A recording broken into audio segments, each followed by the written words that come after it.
तो वो अंदर गेट में कैसे घुसते, तो उन्होंने बड़ी दिमाग से तरकीब से वो गेट में लेट गए कि अंदर अगर शिक्षा के लिए सबसे ज्यादा संघर्ष बाबा साहब अम्बेडकर ने किया।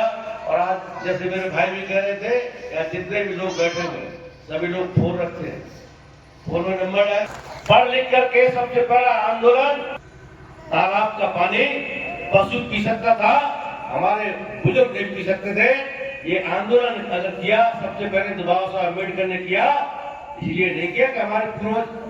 अम्बेडकर जब 6 दिसंबर 1956 को हम लोगों से विदा हुए, उससे पहले ही 14 अक्टूबर 1900 उन्होंने बौद्ध धर्म ग्रहण किया था।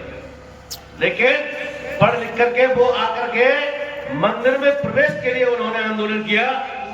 तो हमें इसे सोचना चाहिए, पूजा पाठ के लिए नहीं किया था उन्होंने, मंदिर में घुस के पूजा पाठ करने के लिए उन्होंने आंदोलन नहीं किया था, हमें हक और अधिकार दिलाने के लिए किया था कि अंदर आप जा सकते हो तो अंदर हम भी जा सकते हैं। अगर पूजा पाठ के लिए उन्होंने किया होता तो वो बौद्ध धर्म ग्रहण नहीं करते, क्योंकि बौद्ध धर्म के अंदर कोई पूजा पाठ नहीं होता। बाबा साहब अम्बेडकर के हमारे लिए हक अधिकार के लिए लड़ते रहे, मान सम्मान के लिए लड़ते रहे, और इसके लिए आप सभी लोग भलीभांति जानते हैं उन्होंने 4 बच्चों की अपनी कुर्बानी कर दी।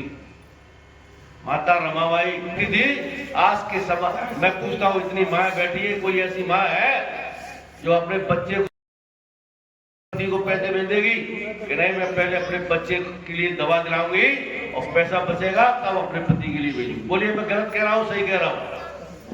लेकिन माता रमाबाई अम्बेडकर जिनके हमको ऋणी होना चाहिए, हमारी माँ बहनों को उनकी पूजा करनी चाहिए जो कि आज पत्थरों की पूजा करते हैं। उनके जो त्याग के अवसर आंदोलन था, आज देश को आजाद कराने का आंदोलन था, वो तीव्र हो रहा था।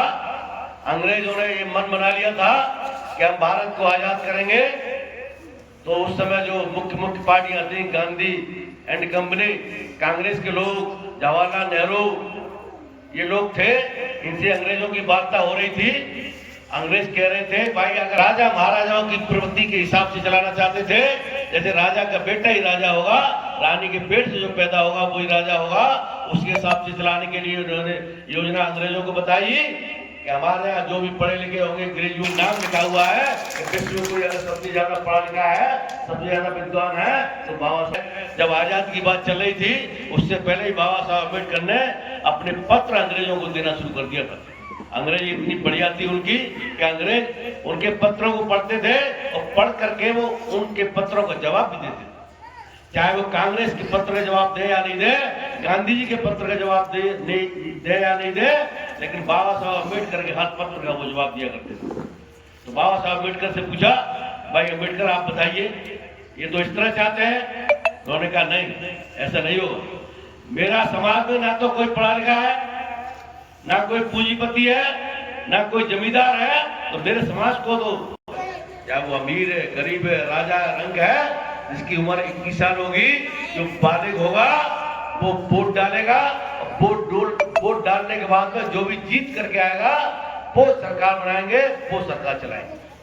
तो अंग्रेज इस बात पर सहमत हो गए। उन्होंने कहा भाई अम्बेडकर पढ़े लिखे विद्वान है, ये सही कह रहे हैं, क्योंकि अंग्रेजों ने इस बात को माना था, ब्राह्मण लोग भी उस बात को मानते थे कि 500 पढ़े लिखे ग्रेजुएट के बराबर अकेला अम्बेडकर, बाबा साहब अम्बेडकर अकेले 500 पढ़े लिखे विद्यार्थी जो ग्रेजुएट हो, पोस्ट ग्रेजुएट हो, उनके बराबर अकेले वो विद्वान थे। इसलिए उन्होंने कहा कि बाबा साहब अम्बेडकर जो कह रहे हैं वो ठीक कह रहे हैं। अगर एक भारत आजाद होगा तो जो बाबा साहब जैसा चाहते हैं वोट के अधिकार पर सभी वोट डालेंगे, उसके आधार पर ये देश आजाद होगा। तो जब 6 दिसंबर 1980 ईस्वी को ही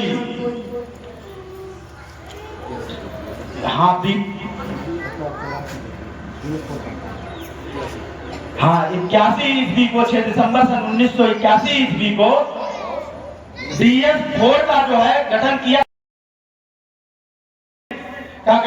उसके बाद में 14 अप्रैल सन 1984 ईस्वी को बहुजन समाज पार्टी का गठन किया, और करने के बाद में इस देश में हजारों किलोमीटर साइकिल चला करके उत्तर प्रदेश में देश के सबसे बड़े सूबे उत्तर प्रदेश में 4 बार सरकार बनाने का काम किया।